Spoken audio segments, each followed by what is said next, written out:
皆さんこんばんは。ワイワイニュース山崎です。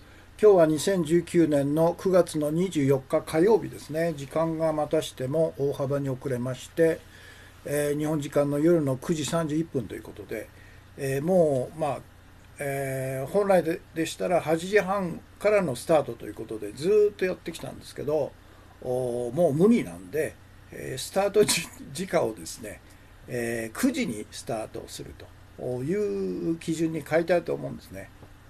毎回毎回8時半を基準にすると2時間とか1時間半とか等々の遅れで、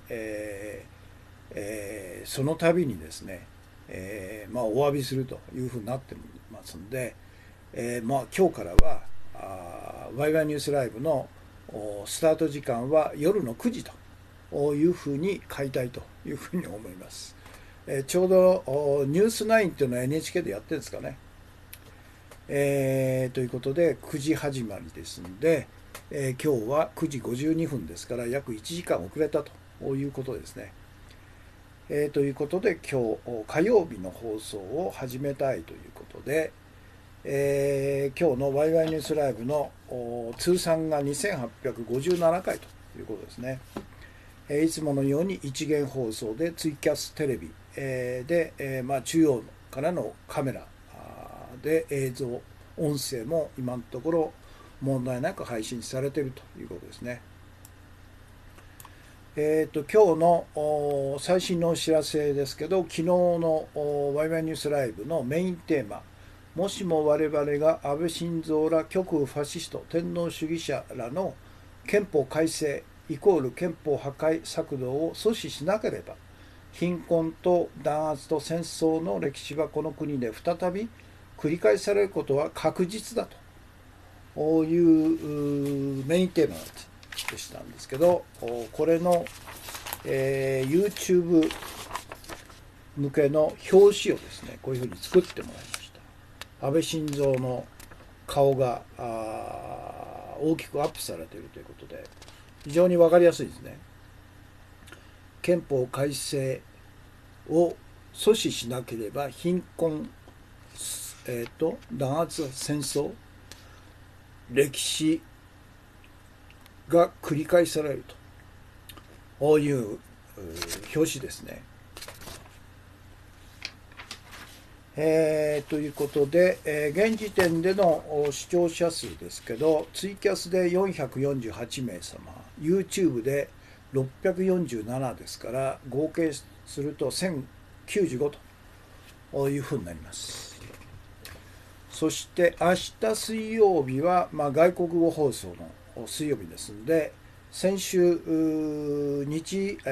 英日語放送やりましたんで、明日は普通日語放送ということです。そして今日の画像ですけど、これは今日は4枚あるんですね。で、最初はですね、これ田中隆作さんが再び香港に飛んでるんですけど、彼のスクープですね、今日のトピックスで取り上げますけど、この香港の機動隊、香港警察ですね、この香港警察で、残忍な市民弾圧を行っている警察は香港警察ではなくて、中国から導入された中国人民解放軍なのということなんですね。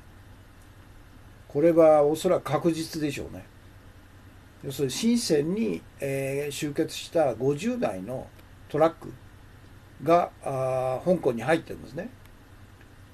で、彼らがこの同じ香港警察の制服、ヘルメットかぶって、ですから見分けがつかないということなんですけど、田中隆作さんは香港警察の内部情報から中国の人民解放軍の軍人ですよねが前面に出て、残忍な弾圧を繰り返しているという情報を得て記事化したんですね。で、彼が遭遇した弾圧の場面ですけど、デモ隊の男性ですね、青いヘルメットをかぶった男性に体格のいい警官が追いかぶさって、首のところをですね、押さえつけていると。で結局彼は散々、殴られた末、逮捕されていったと、こういうことなんですね。それから3番目の画像ですけど、今日のメインテーマですね。スウェーデンの16歳の女子、高校生ですよね、グレタ・トゥンベリーさん、16歳。彼女が昨日ですね、ニューヨークの国連本部で開かれた気候変動サミットで、涙と怒りの演説をしたと、こういう写真なんです。同じ国連で演説した日本の馬鹿大臣がいましたけど、彼が環境大臣なんですね、日本の。彼女16歳の環境活動家と。この差ですね、一体どっから来るのかと。ステーキ食べたいと言って、バカ丸出しで、気候変動に関しては、気候変動っていうのは気候変動を扱うことはセクシーだというわけのわかんないことを言ってるんですね。本当のバカだよね。日本の恥ということでしょう。それと4番目がハンギョレ新聞の記事で出てた韓国の延世大学という大学の社会学の教授がですね、まだこんなやつがいるんですね。彼、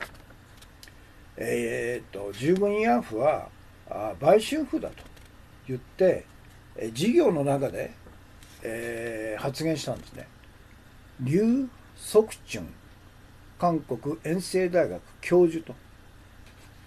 だからもう学生の間から彼を教授職から追放しようという署名活動等々が起こってるってことですね。だから日本のいわゆる極右が安倍晋三なんかは従軍慰安婦ではなくて売春婦だというふうに盛んに言ってるんですけど、韓国の中でもこのようなバカなことを言ってる教授がいたというのは驚きですよね。ということです。ということで、今まで、取り上げたポイントをですね、アップしますね。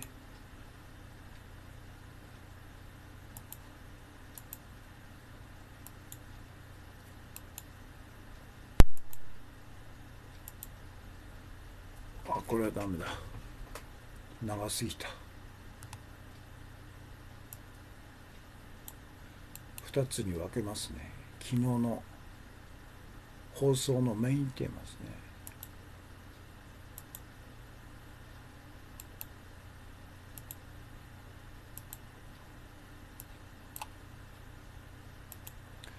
それから現時点での視聴者数合わせて、1095名様ということですね。まあ増えると思いますね。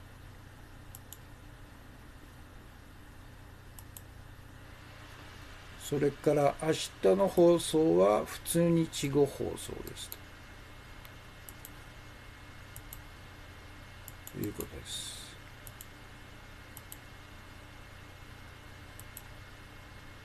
から今日の映像ですね。これは田中隆作さんの現地レポートで、これは彼のスクープでしょうね。香港の警察の中に人民解放軍が混ざってと、ほとんど彼らが前面に立って、残忍な弾圧を行っているという告発ですね。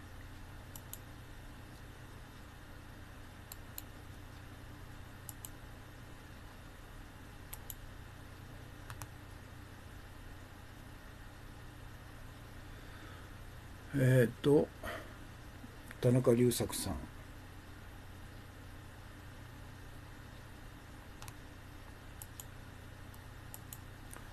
からニューヨークの今日のメインテーマですね。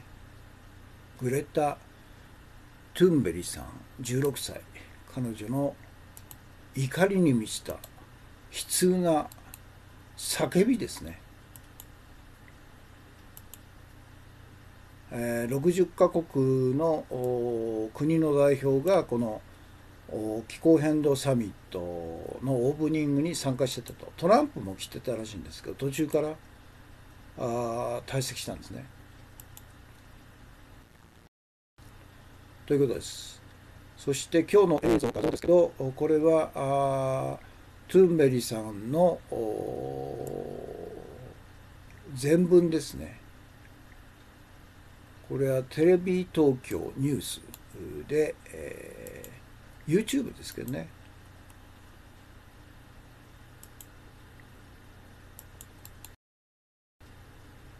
で字幕がついてます。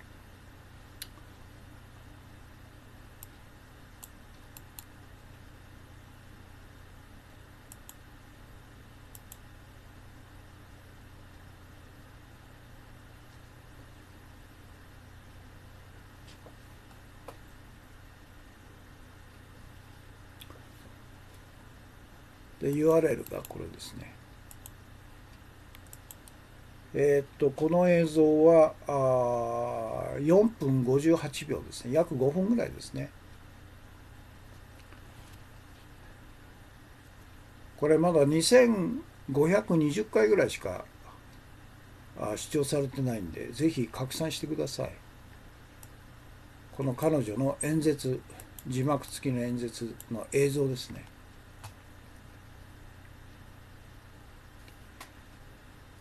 で次に今日の注目情報ですけど、これは去年の女性自身の記事なんですね。2018年2月17日ですから1年半ぐらい遅れてるんですけど、古いんですけど、伊藤詩織さん声を上げ感じた海外とのセクハラ意識の違いというなかなかいい記事なんで、取り上げました。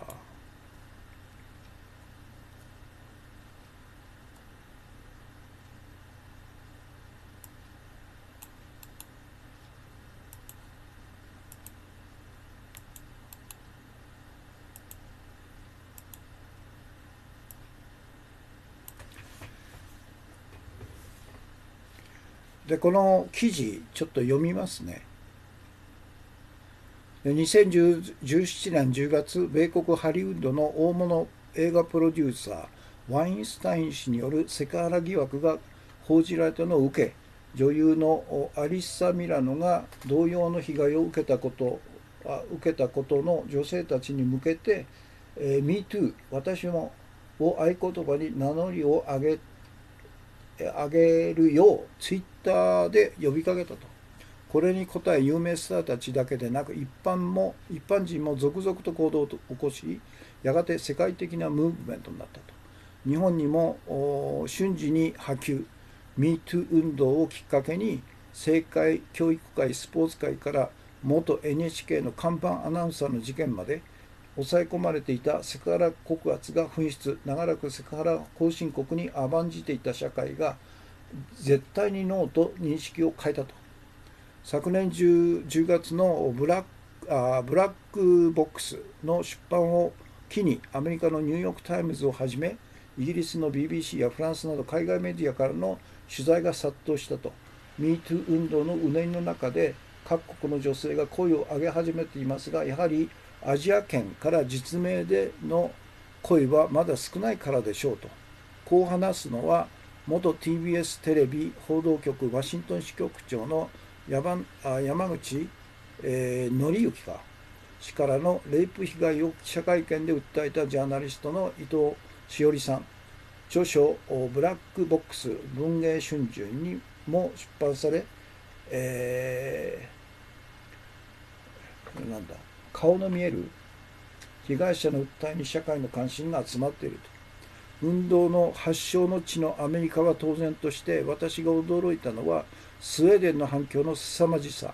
人口はそれほど多くないのに、インタビューが掲載された途端、多くのメッセージが私のもとに届きましたと。激励に加えて、同じサバイバーの方からの勇気をもらったという声も多かったと。わざわざスウェーデンからの日本の性犯罪救援センターに寄付を送ってくれた方もいましたと。伊藤さん。伊藤さんがインタビューの中で、日本では性暴力救済センターやスタッフの数が足りてないと話しているのを読んでくれての行動だったと。スウェーデンだから、今回の16歳の彼女もスウェーデンなんですね。だからスウェーデン人っていうのは非常にそういういわゆる社会的な問題、政治的な問題に非常に敏感だと、センシティブだというのが分かりますよね。で、私は自分が性被害に遭って以来、海外の性犯罪被害者のサポート体制を取材し続けていますと。特にイギリスのサポートの厚さには脅かされることの連続でしたと。現地の警察では日本と違って性犯罪専門のトレーニングを受けた捜査員がいます。しかもほとんど女性だから話しやすいと。人形を相手に被害状況を表現させられるなどのセカンドレイプに当たるようなことは決して行われませんと。イギリスでは被害者が事件の状況を説明するのは最低限少なくし、大体3回にするよう努力しているそうですと。1度目は罪名を決めるために、概要をと。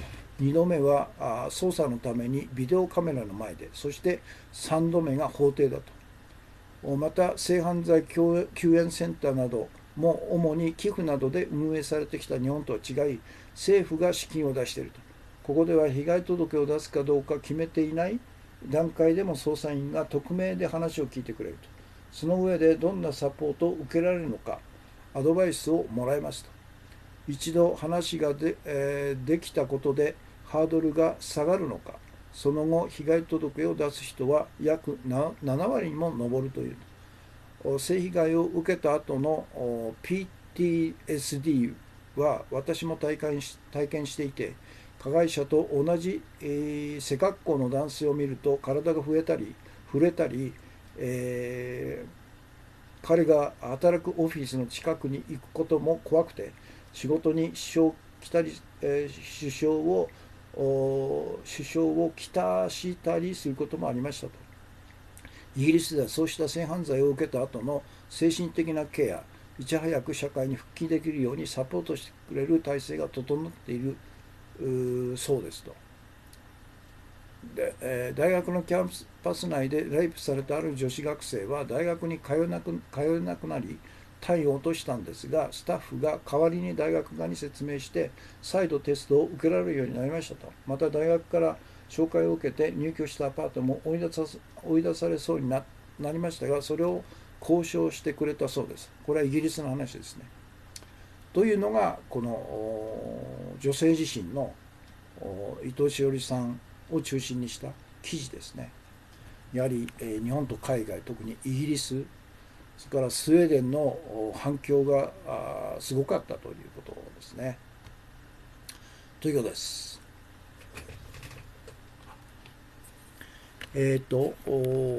皆さんからのコメントですね。大丈夫でしたと。ニートしてますと。ニートしてないですよね。聞こえますよね。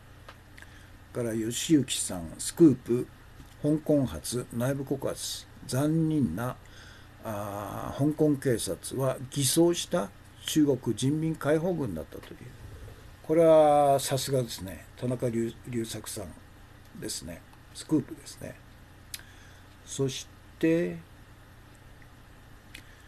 砂月金さんですね。毎回ありがとうございます。初めてご覧の方へということで、山崎氏のキャスは一言一行コメントが集団嵐行為があってから禁止と。このキャスの目的は情報の拡散共有にあり、賛同ならツイッター連携で、拡散共有をお願いしますということですね。から砂月金さん、今日のメインテーマ、世界の指導者へと16歳の環境活動家の怒りに満ちた悲痛な国連演説を聞けということですね。吉行さんも今日のメインテーマリツイートしてくれました。K さん、コンティニューコインですね。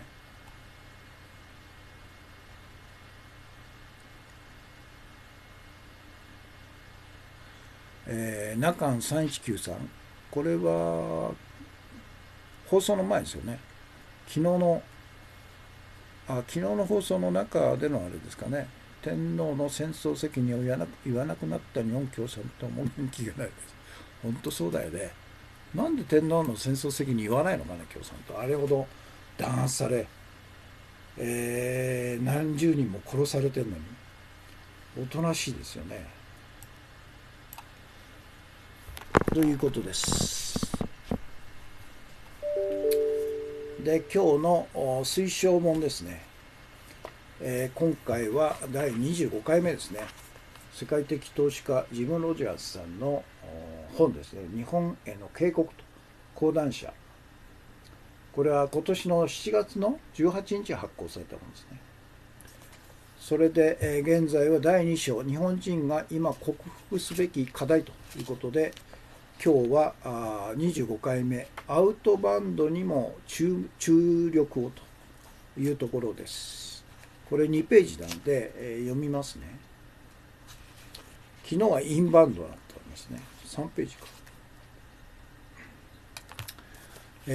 アウトバンドにも注力をと。安倍首相は日本の地域活性化に取り組んでいるが、私はむしろ外国人とビジネスをし、外貨を稼ぐことにより日本全体を活性化した方が理にかなっていると考えると。そういった意味でインバウンドだけでなくアウトバウンドにも今一度目を向けるべきだと。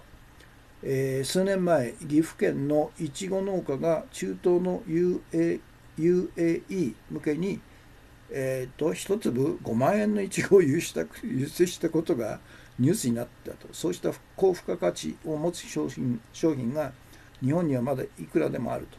ところが残念ながら多くの価値が見落とされていることもまた事実だと。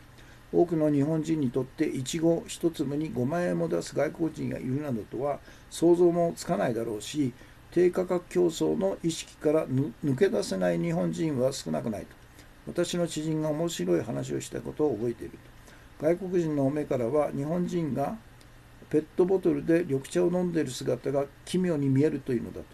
というのも最近は海外でも急須でお茶を入れることが流行っており、そうした美しい文化を捨てて疑いもせずにペットボトルを使っている様子がおかしく感じられるのだという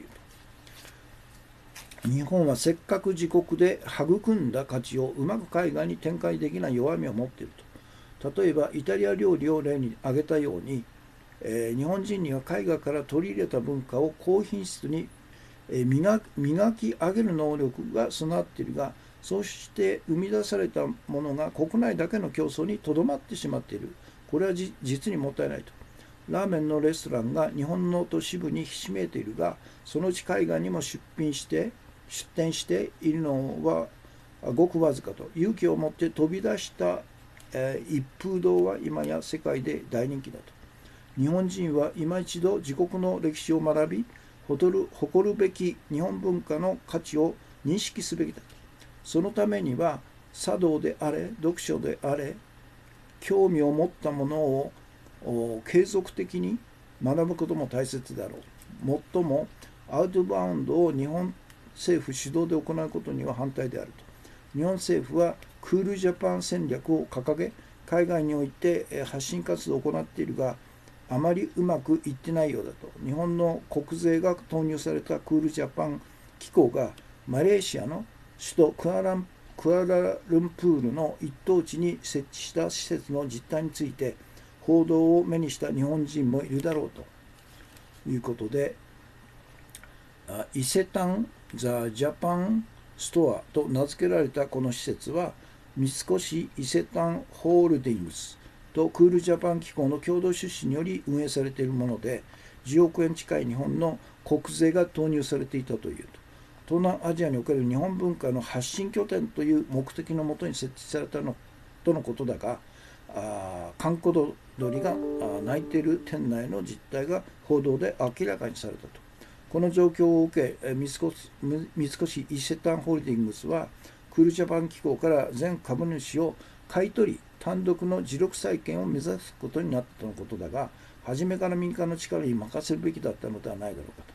数年ごとに担当者が変わる日本の官僚組織に任せると、やがて利権化し、お金を使うことが目的化してしまう。これは歴史上何度も行われてきたことだと。支持率欲しさにいろんな、施策をしようとする年老いた政治家や、予算と天下り先欲しさに余計な仕事を作る官僚は、今後はむしろ何もしない方がいいと、意欲ある若い民間人に任せた方がよほど素晴らしい成果を上げることだろうからと。日本政府は自ら主導するのではなくて、優秀なビジネスマインドを持つ日本人がその力をいかんなく発揮できるような環境を構築すべきだと。これはまあ正しいでしょうね。だから日本は官製経済だと。官僚がいわゆる民間の活力を削いでいると。そして官僚が国の予算を使って、本来だったら民間企業が自由に活動する分野まで、占領しちゃっているということですね。ということです。今日の推奨図書でした。今日読んだところをアップしますね。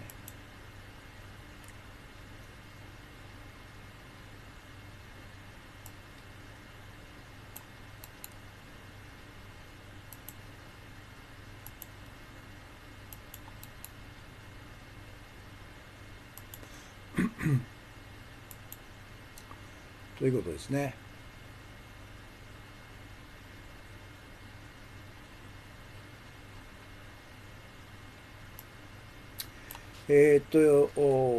次に今日のメインテーマですね。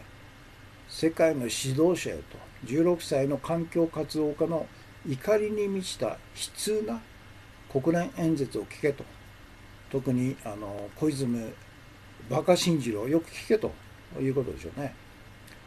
で、昨日月曜日9月23日ニューヨーク国連本部で開かれた気候変動サミットで地球温暖化対策を訴えたスウェーデン人学生、高校生ですね、グレタ・トゥンペリさん16歳のスピーチの全文訳だということなんですね。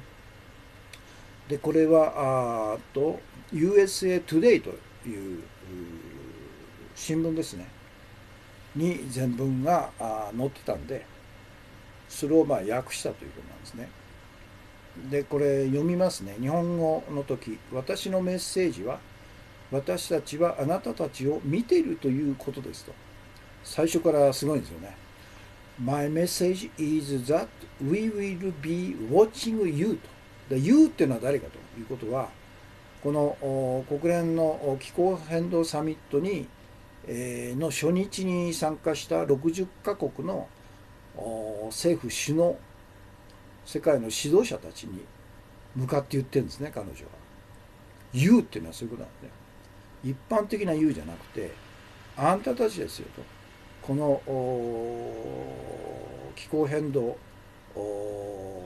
CO2 の削減に一向に取り組まないと、金の話ばかりしてると、経済成長、永遠の経済成長のおとぎ話しかしないあなたたちに対して、私のメッセージはあなたたちのやることを見てますよと、ウォッチしてますよということなんね。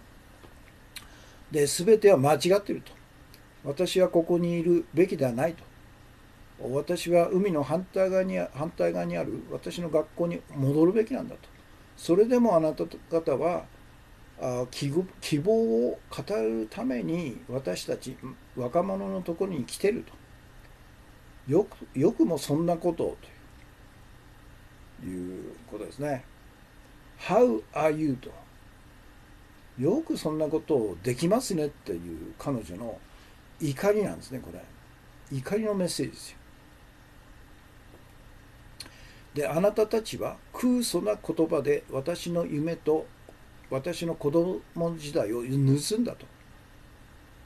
でも私は幸運な一人なんですと。人々は苦しんでいると。人々は死にかけていると。エコシステム全体は崩壊しつつあると。私たちは大量絶滅の始まりにいるんだと。しかしあなたたちが話すことはお金の話と永遠の経済成長というおとぎ話だけなんです。よくもそんなことを言えますねと。で、30年以上にわたり科学は非常に明確に証明してきたと。しかしあなたたちは目をそらし続けてきた。あなたたちは必要な政治や解決策がまだどこにも見えてないのに十分にやっているというためにここに来てるんですよと。あなたたちは私たちの言うことに耳を傾け緊急性を理解していると言ってますと。しかしどんなに悲しくて腹立たしくても私はそれを信じたくないと。なぜならあなたたちが本当に状況を理解したとしても行動に失敗し続けるならあなたたちは悪魔なんですと。エビルなんですと。私はあなたたちを信じることを拒否しますと。もう怒りですよね。10年以内に CO2 排出量を半分に削減するといういわゆる一般的な考えでも気温をですね、今より 1.5 度 C 低下させた状態にとどまる確率は 50% に過ぎないと。人間の制御を超えて不可逆的な連鎖反応を引き起こすリスクが依然としてあるんですよと。で、50% の確率っていうのはあなたたちにとっては許容範囲かもしれないと。しかしこれらの数値には転換点、ほとんどのフィールドグループ、この転換点の内容はちょっと分かんないですね。それからほとんどのフィールドグループという意味がちょっと分かんないですね、具体的に。これは分かるんですね。有毒な大気汚染や、これ公平性と気候正義の側面によって隠された追加の温暖化は含まれていないと。この公平性と気候正義の側面によって隠されたっていう、これが意味がいまいち分かんないですね。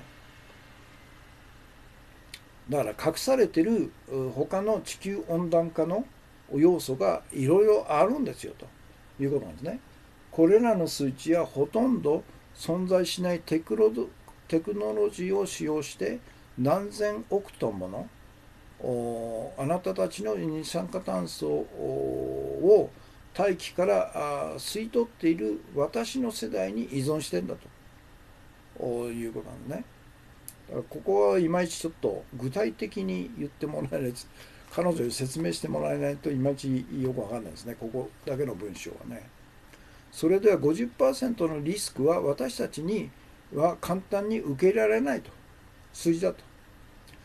なぜなら私たちはこの結果とともに生きていかなければならないからだということなんね。で、1.5 度 C の世界的気温上昇を下回る確率が 67% っていうのは気候変動に関する政府間パネルが出した最高の確率だと。世界には2018年1月1日に420ギガトンの排出可能な CO2 が残っていたが、今日その数値はすでに350ギガトン未満に下がっているということで、ですから420ギガトンから350が1年間で70ギガトンの CO2 が空気中に排出されたということなんですね。あなたたちはこれは通常のビジネスといくつかの技術的な解決策で解決できると主張するのですかと。今日の排出レベルでは残りの排出可能な CO2 は8年半以内に完全になくなると。そうですよね。8年半じゃないんじゃないですか。350で毎年70だから5年でなくなっちゃうんじゃないですか。で、今日のこれらの数字に沿った解決策や計画は出てこないでしょうと。なぜならばこれらの数字は不都合、あなたたちにとって不都合すぎるため、まだそれをありのまま発表することを発表できるほどあなたたちは成熟してないんだと。あなたたちは私たちを失敗させてきたと。しかし若者たちはあなたたちの裏切りを理解し始めていると。すべての将来世代の目はあなたたちに注がれてんですよと。そしてあなたたちが私たちを再度失敗させるように選んだ場合は、私は言いますと。私たちはあなたたちを決して許さないと。私たちはあなたたちがこの問題から逃げることを許しませんと。あなたたちが今ここ私たちが今ここで引いた線からは逃げられないんですよと。世界は目覚めてんです。そしてあなたたちがそれを好むか否かにかかわらず、変化は確実に起こってんだと。こういう素晴らしい悲痛ですよね。怒り 80%、悲痛 20% の16歳のスウェーデン人の高校生がこのような立派な60カ国の政府代表を前にして、演説したんですね。5分ぐらいの。翻って日本のアホ環境大臣は何を言ったかと。もう恥ずかしくなるよね。ということで今日のメインテーマはそういうことです。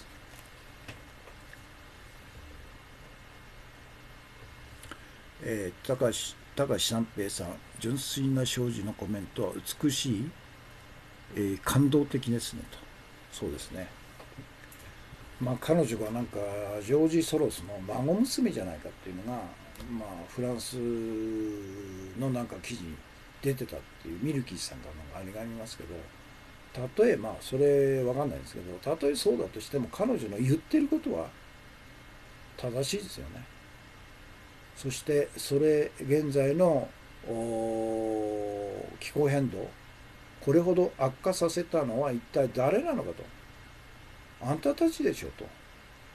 若者になんか期待を伝えるためにあんたたちは集まってきてるかもしれないけど、冗談じゃないよと。あんたたちが今の悲惨な状態を人類破滅の淵の初めの状態に追い込んだ張本人はあんたたちでしょということを訴えたんですよね。ということで、何でしたっけ。そうか、今日のメインテーマちょっと読んだところを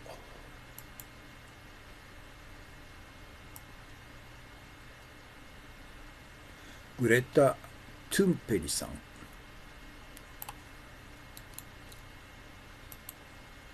彼女はニューヨークに来るとき飛行機は乗らないでヨットで来たんですね。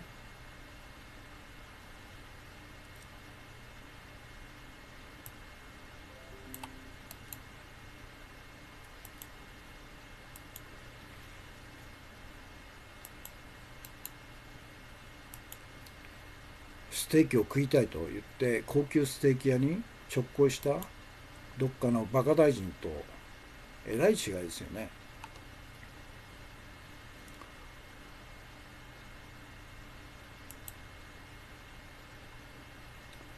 でこれが USA Today に載ってたんですね、全文が。これ URL を書きます。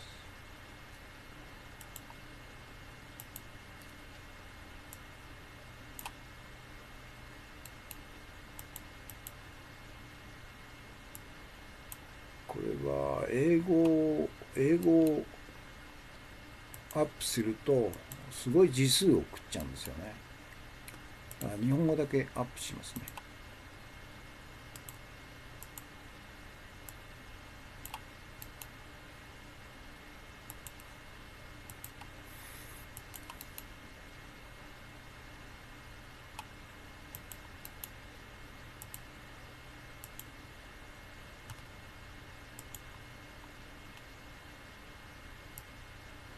んたたちは空疎な言葉で私の夢と私の子供時代を盗んだんだと。でも私は幸運だと。人々は苦しんでいると。人々は殺されていると。死んでいると。死にかけていると。エコシステム全体は崩壊しつつあると。大量虐殺の大量絶滅の始まりにいいんだと。しかしあんたたちが話すことはお金のこと、そして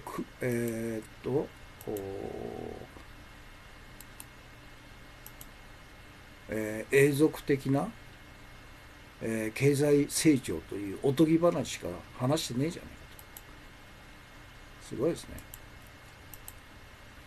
30年以上にわたって科学が証明してきたにもかかわらず、あんたたちは、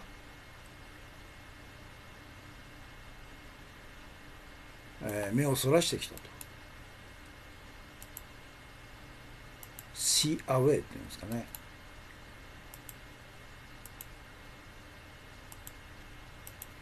あなたたちは必要な政治や解決策がまだどこにも見えないにもかかわらず、十分やってますよというためにここに来たんですかと。ふざけんなということですよね。彼女は毎週金曜日授業を休んで、この気候変動環境問題の活動をしてるんですね、今も。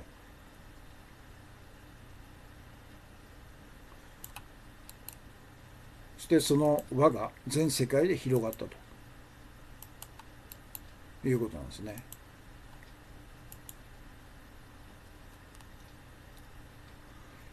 で、あなたたちは私たちの言うことに耳を傾け、緊急性を理解していると言いますと。しかし、どんなに悲しくて腹立たしいことでも私はそれを信じたくないと。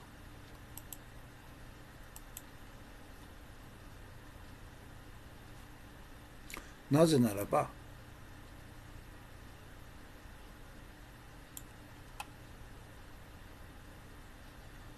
あなたたちが本当に状況を理解したとしても行動に失敗し続けるようになったら悪魔なんだと。到底あなたたちを信じることはできないんだということですね。10年以上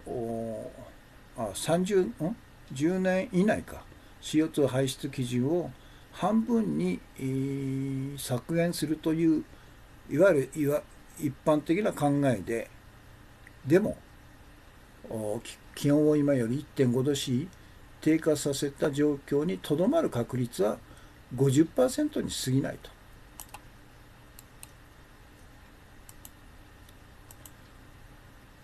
それで、人間がコントロールできない不可逆的な連続反応を引き起こすリスクが残ってるんですよということですね。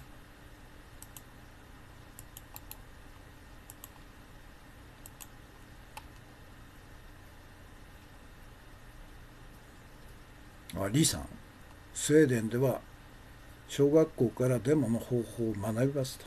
すごいですね。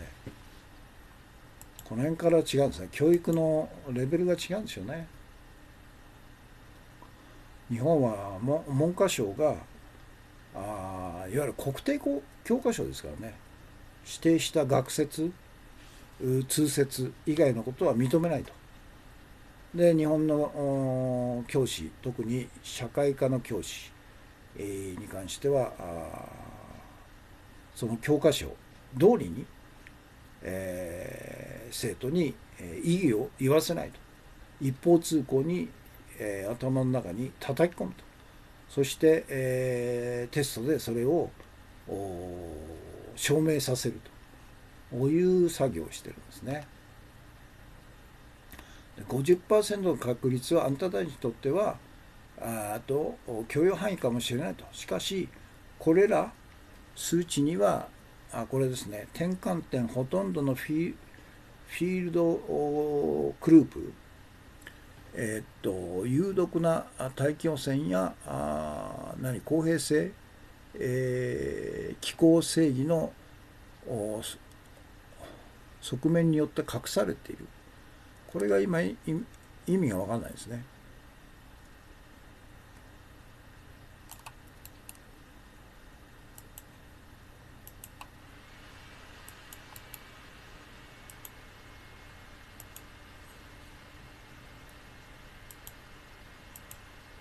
有毒な大気汚染や公平性と気候正義の側面によって隠されている追加の温暖化は含まれていないと。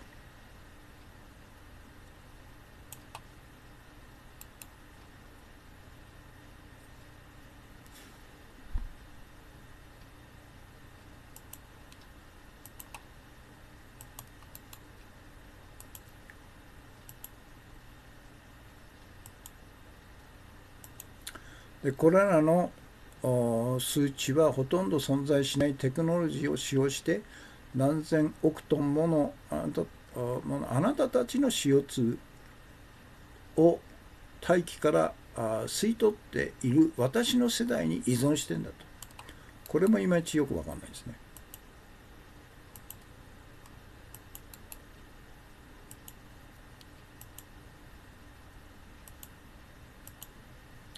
それでは50% のリスク、私たちに簡単に受け入れられない数字だと。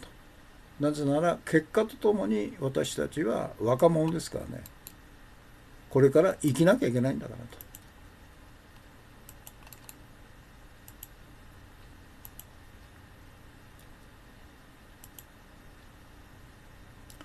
で 1.5 度 C の世界的気温上昇を下回る 67% の確率は気候変動に関する政府間パネルが出した最高の確率だと。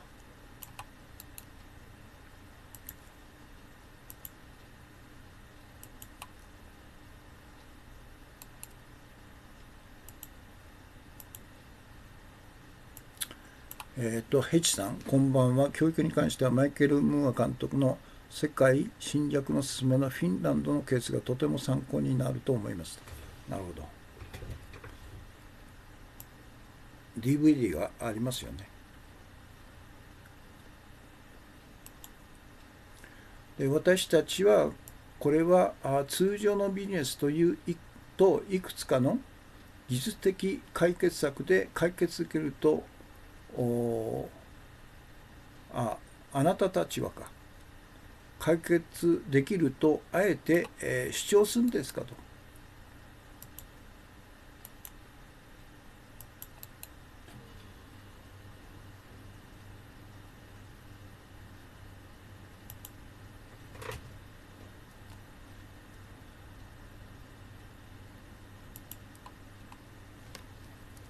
主張できると主張するんですかと。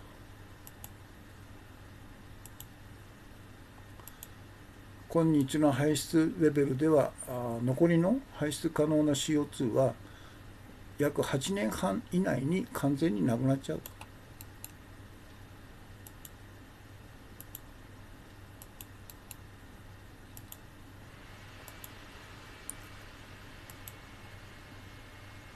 で今日のこれらの数字に沿った解決策や計画が出てこないと。なぜならこれらの数字は不都合すぎるため、あなたたちはまだそれをありのまま公表するほど成熟してないからだと。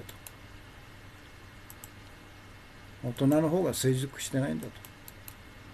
世界の指導者たちは成熟してないんだと。そうですね。であなたたちは私たちを失敗させていると。しかし若者たちはあなたたちの裏切りを理解し始めていると。すべての世代の注目、世代の目はあんたたちに注がれてんだということですね。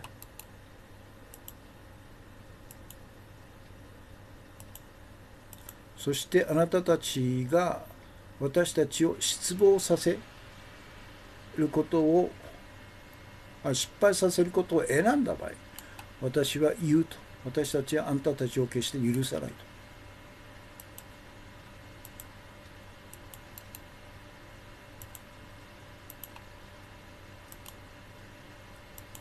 私たちはあなたたちがこの問題から逃げることを許さないと。私たちが今ここで引いた線からは逃げられないんだよと。世界は目覚めてんだと。そしてあんたたちがそれを認めようが好まざるを関係なく、世界は変化し始めていると。そしてあんたたちがそれを好むか否かにかかわらず、変化は来てんだということですね。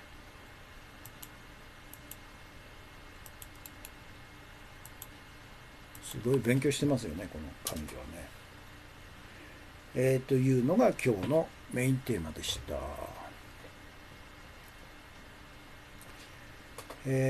次に今日のトピックスですね。今日のトピックス。これはよくもそんなことをということで、AFP がトゥンペリさんの怒りの国連演説っていう記事ですね。これの URL を。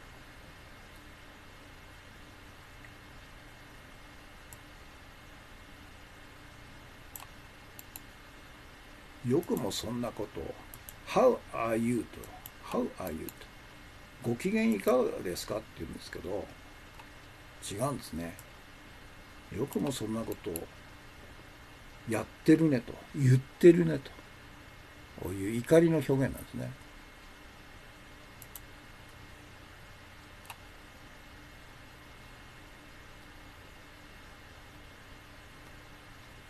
URL が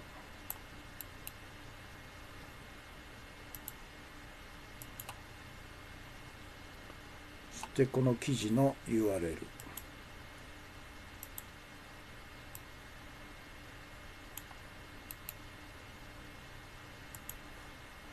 誰かあれだよね、小泉進次郎に彼女のこのコメント演説の内容を伝えて、なんであなたこのレベルで大臣なんだから、なんでこのレベルで演説できなかったんですかって突っ込めよというんだよね。ホーキング博士はあと2、30年しか持たないと言ってますけどということですか。三平さん。こちらです。映画マイケル・ムーアの世界侵略のすすめの本編映画、これか宿題のないフィンランドですね。そうなんですね。宿題がないと。それから授業時間も少ないんですよね。1日4時間ぐらいしかないんですね。できるだけ子供は遊ぶ時間遊んでもらいたいと言うんですよね。それで世界レベルで教育水準っていうのが高いんですよ。世界1位とか2位ですよ。日本がどんどん宿題をたくさん出して、塾にも通わせて、そして授業時間もどんどん増えてると言っても、世界レベルの教育レベルっていうのはフィンランド、スウェーデンに、負けてるんですよね。何なんだと。ピサっていう4年に一度かな、 OECD が3つか4つの教育分野で、共通テストを実施して、それを発表するんですよね。そうするとほとんどの4つの分野で1位2位がフィンランドとかスウェーデンなんですね。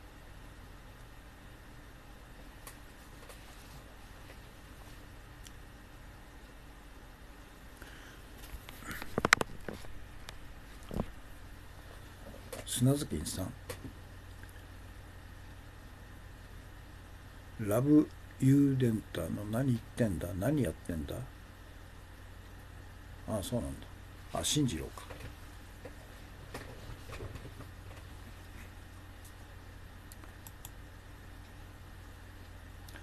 それと2つ目、これが田中隆作さんですね。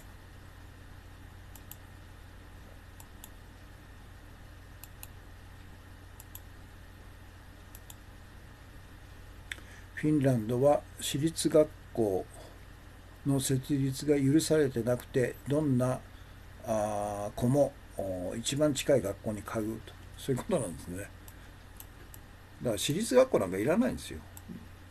いわゆる教育の無償化すれば、全て、幼稚園から大学まで、授業料はタダと言うんだから、私立学校いらないんですよね。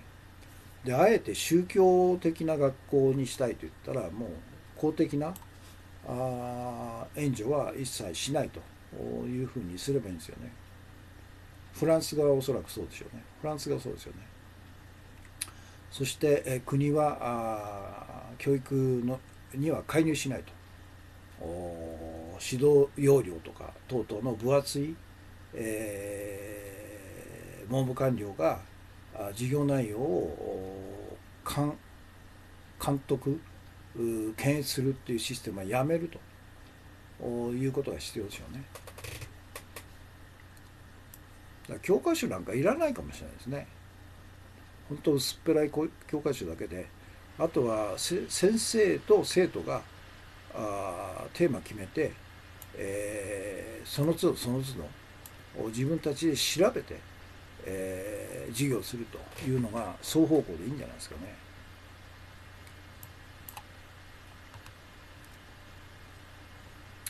何でしたっけ。あ、そっか。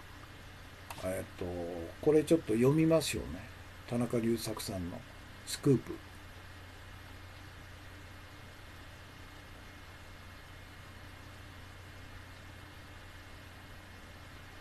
どれだっけ。これか。香港発内部告発。残忍な香港警察は偽装した中国人民解放軍だったと。田中隆作ジャーナル9月24日ですね。誰が香港警察なのか、誰が中国人民解放軍なのか、部外者は区別がつかないということね。で、香港のデモで残忍な逮捕劇を繰り広げてるのは、中国人民解放軍や同軍系列にある武力警官であることが分かったと。香港警察関係者が田中に明かしたと。人民解放軍による武力鎮圧はすでに始まってんだと。以下、香港警察関係者の話に基づきリポートすると。8月29日、軍用車両約50台に分乗した人民解放軍数千人が深センから香港に入ってきたと。人民解放軍は定期的な将兵の入れ替えと説明して、ところが転出した将兵は0人なのだと。香港の人民解放軍は増派され、それが香港警察の機動隊になりすましているのであると。画面下の青ヘルメットはデモ参加者の頭部と、大柄な機動隊員が全体重を逮捕者の首筋に乗せると。頸椎を骨折させるか、あるいは神経系統に重大な損傷を与えると。さっきのあれですよね。もうこれだから香港警察か人民解放軍か分かんないですね。これですね、今言った青いヘルメットかぶったあれに頸椎のところで、全体重をかけて圧迫してるんですね。これ頸椎損傷だったら下半身麻痺になっちゃうんです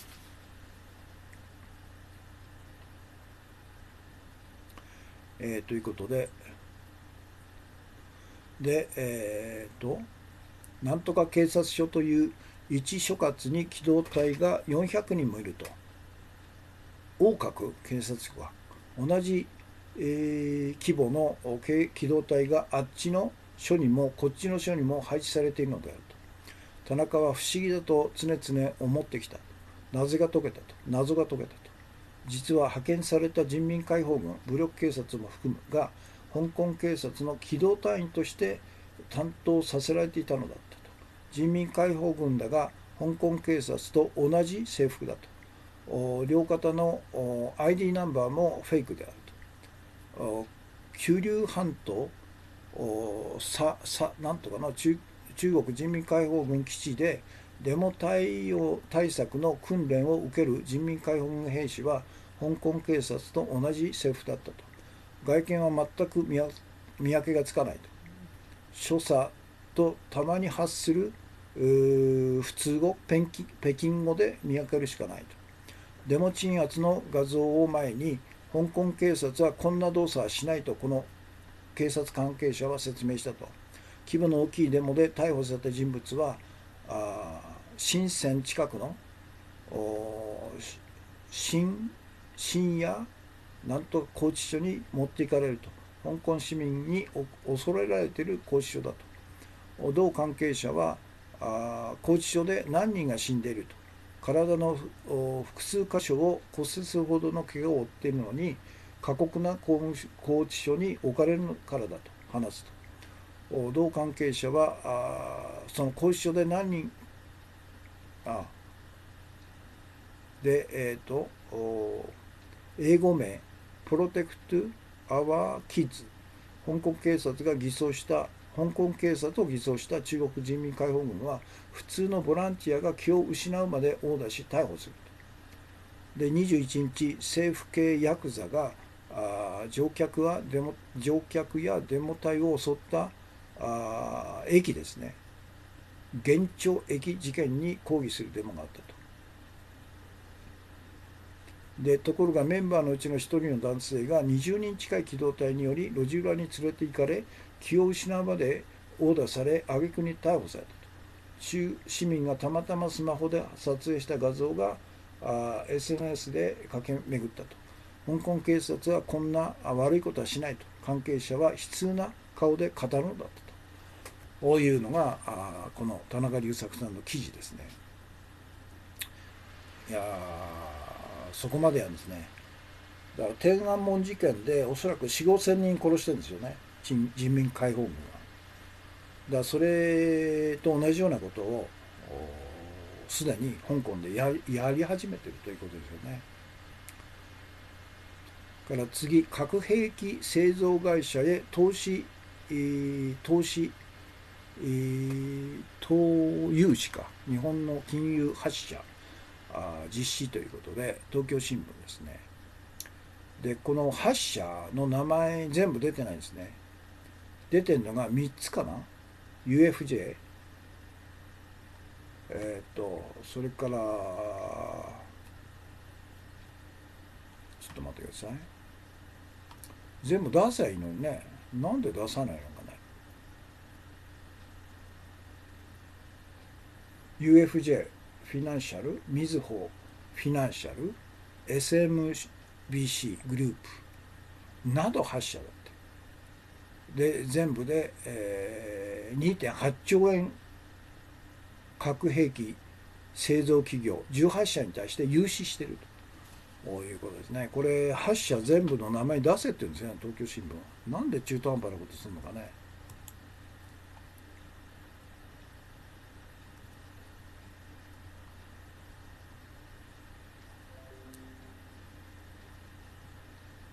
これですね。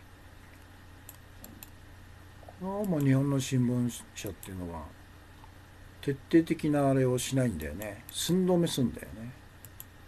肝心なことを出さないと。8社だったら8社の名前全部出せよって言うんだよね、東京新聞。せっかくいい記事書いてるのに。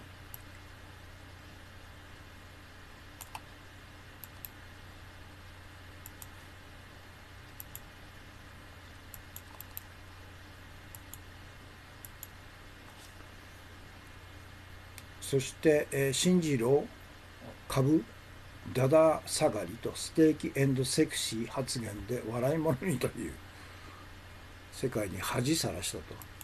世界に彼の正体、レベル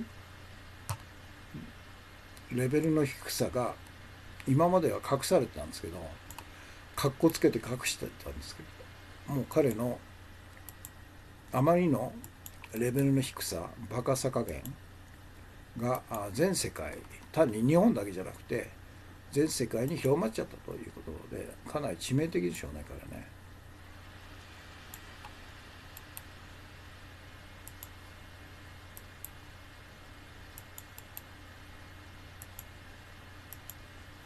これがそうですね。高橋三平さん、中国指導者の皆さん、香港の市民に対する醜いひどい弾圧に抗議しますということですね。習近平からこれ新聞派赤旗100万部割ると、共産党の主要資金源で危機的状況という毎日新聞ですね。100万部割ったという。で笑っちゃうのは、毎日新聞自分のところの部数削減のことは記事にしないんだよね。壊滅的なんですよ、毎日新聞。240万部割ってんだよね。それで私は毎日新聞はもうすぐ日経に追い越されると。部数が示す超枚読の終焉ということで、これは J キャストニュース9月7日付、これを見つけたんですね。人のことを記事に、するんだったら自分のところの記事も書けって言うんですね、毎日新聞。なぜ毎日新聞はこれほど部数削減してんのかっていう記事を書けと。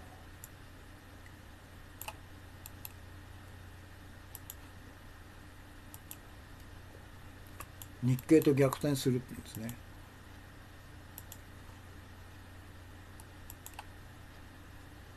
これの URL。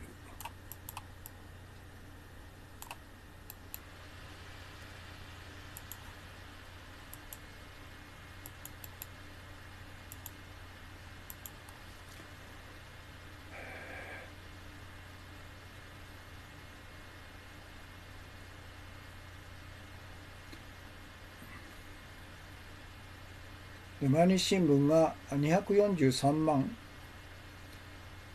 これはいつかな、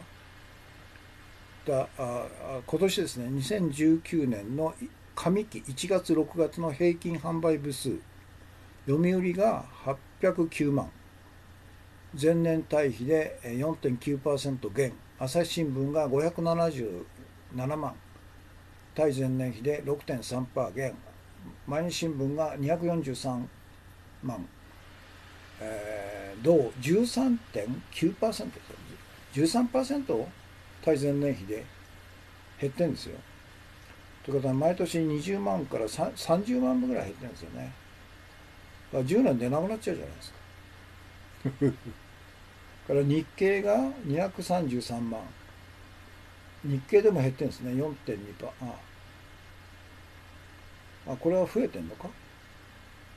産経が138万、 7.7% 減と。日経は増えてんだ。 4.2% プラスになってるんですよ。ということだよね。だから毎日新聞赤旗の危機的なっていうこと言ってる状況じゃないじゃないですか。もう10年で、ゼロになっちゃうということでしょ。だって毎年30万部だから 8年でもうゼロになっちゃうという危機的な状況なんじゃないですかね。H さん、安倍内閣の今回の内閣改造はかなり、露骨な、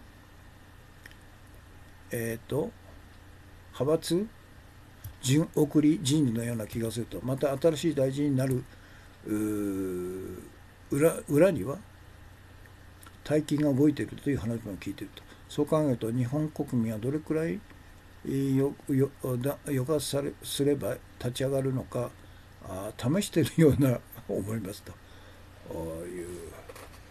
だから日本人はあれじゃないですか、いくらひどい政治ひどい弾圧、ひどい搾取しても、それに、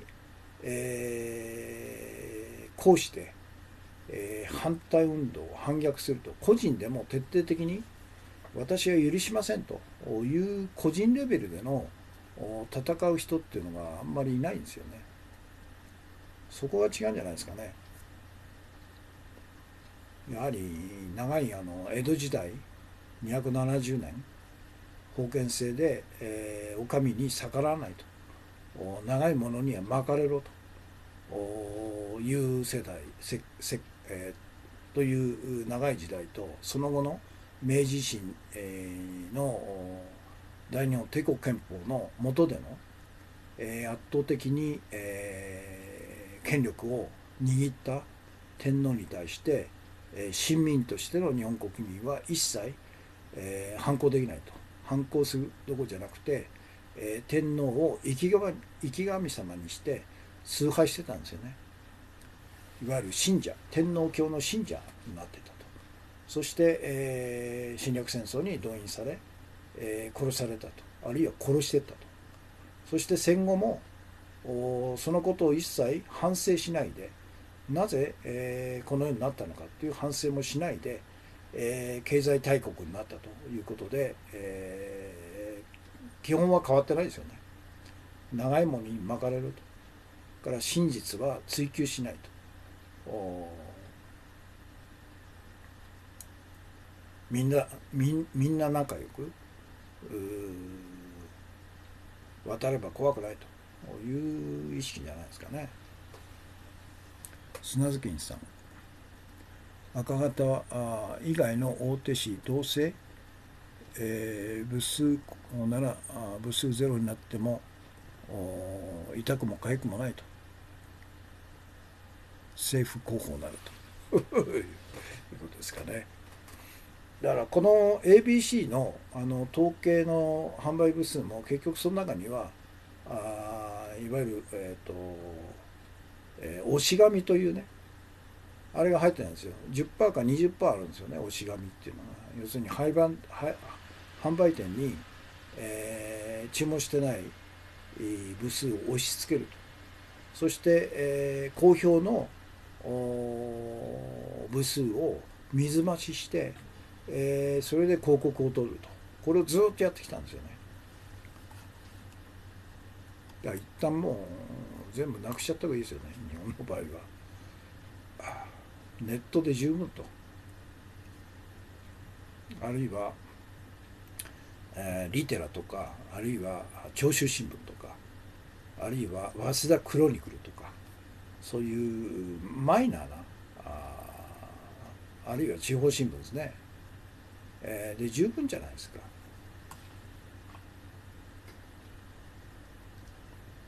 で今日の重要情報ですね。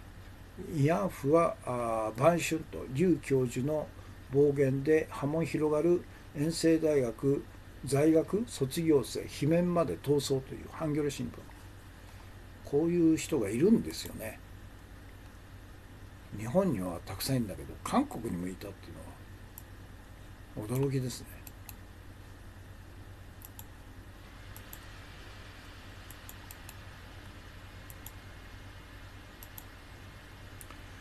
ということで、砂月さん、密告扇動の組織の恐怖と、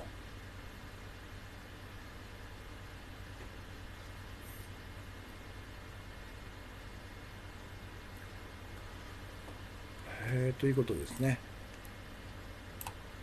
ということで今日の放送これで終わりですね。時間が1時間14分52秒。閲覧されている方が同時期で52名様、全体で154名さん、コメント70ですね。翔さんがコンティニューコインですね。ということで、今日火曜日の放送これで終わりです。たくさんのコメントとたくさんのコンティニューコインとたくさんのギフトいただきましてありがとうございました。ということで、現在日本時間で、11時8分ですね。夜遅くなりました。明日水曜日なんで、7日後放送の予定ですので、もしもよろしければまた合流してくださいということで、皆さんお疲れ様でした。密